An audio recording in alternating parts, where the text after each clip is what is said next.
Bonjour à tous, je suis Mathias Dufour, président de Hashtag le plus important, et je suis très heureux d'ouvrir aujourd'hui cette série de petites vidéos qui vont présenter nos 20 propositions phares pour la campagne présidentielle.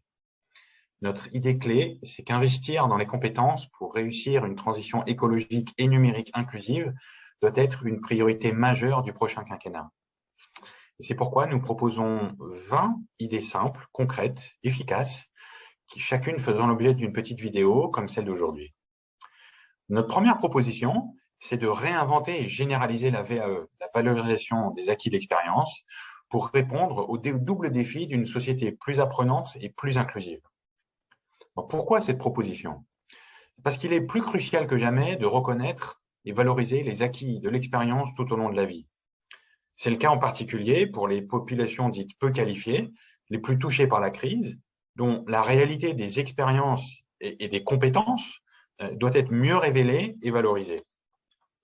Société apprenante et société de la connaissance doivent aller de pair. Alors, certes, la France a longtemps fait figure de précurseur en la matière, avec notamment la mise en place de la VAE, donc la validation des acquis de l'expérience en 2002. Mais force est de constater aujourd'hui, 20 ans après, que la VAE ne fonctionne qu'à une bien trop petite échelle. Il y a environ 26 000 personnes qui en bénéficient chaque année. C'est moins d'un actif pour 1000, 0,1%. On est donc très loin du dispositif de reconnaissance à large échelle dont nous avons impérativement besoin aujourd'hui. Que faire? Nous proposons donc de réinventer, de généraliser la VAE pour répondre au double défi d'une société plus apprenante et plus inclusive. Concrètement, réinventer la VAE, c'est en faire un dispositif simplifié, qui s'inscrit dans le parcours professionnel tout au long de la vie, qui sert au plus grand nombre, y compris aux entreprises. La VAE réinventée se fondera donc sur un portefeuille numérique de compétences, de pratiques professionnelles, reconnues par les pairs ou validées par des jurys d'experts en compétences, et qui évolue et s'enrichit simplement tout au long du parcours. Elle se caractérise par 5 inflexions majeures par rapport au dispositif actuel.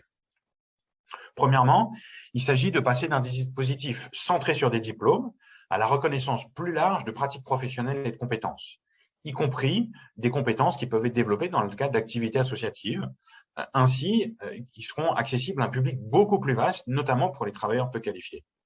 Deuxièmement, il s'agit de passer d'une démarche ponctuelle de certification à une posture permanente de reconnaissance continue, et ça nous semble essentiel.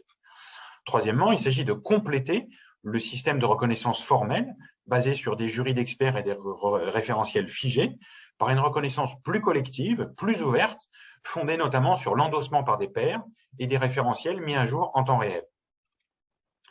Quatrièmement, il s'agit de passer d'un outil centré sur la validation d'acquis à une logique de service, notamment par l'accompagnement des parcours professionnels, en simplifiant l'ensemble du dispositif. Et last but not least, il s'agit de passer d'un outil que seuls les actifs se sont appropriés à un outil qui soit aussi au service des entreprises et de leur gestion prévisionnelle des emplois et des compétences, la GPEC. Alors, une expérimentation est déjà en cours, qui s'appelle REVA, au sein de beta.gouv, au sein de l'État, mais elle bénéficie de moyens très modestes et elle a été lancée à cadre réglementaire constant. Alors que même si une partie de son rôle consiste à préparer ces évolutions requises du cadre législatif et réglementaire, et donc nous sommes convaincus qu'un changement d'échelle est à prévoir en matière de moyens et que le cadre législatif et réglementaire doit impérativement être adapté pour sortir du carcan actuel de la VAE. Alors, quel est l'impact attendu? La réinvention de la VAE doit permettre de généraliser l'apprentissage tout au long de la vie et la reconnaissance et la valorisation en continu de ces apprentissages. Elle va contribuer à nous faire évoluer d'une société du diplôme à une société de la compétence. Concrètement, le bénéfice est multiple. D'abord pour les entreprises qui vont bénéficier d'une meilleure visibilité sur les compétences effectives des actifs et qui veut donc faciliter l'anticipation de leurs besoins, un meilleur ciblage des dépenses de formation et des recrutements. Les actifs, quant à eux, seront mieux valorisés, par une meilleure visibilité, une meilleure reconnaissance de leurs compétences et vont donc aussi bénéficier d'une employabilité accrue, en particulier les publics fragilisés.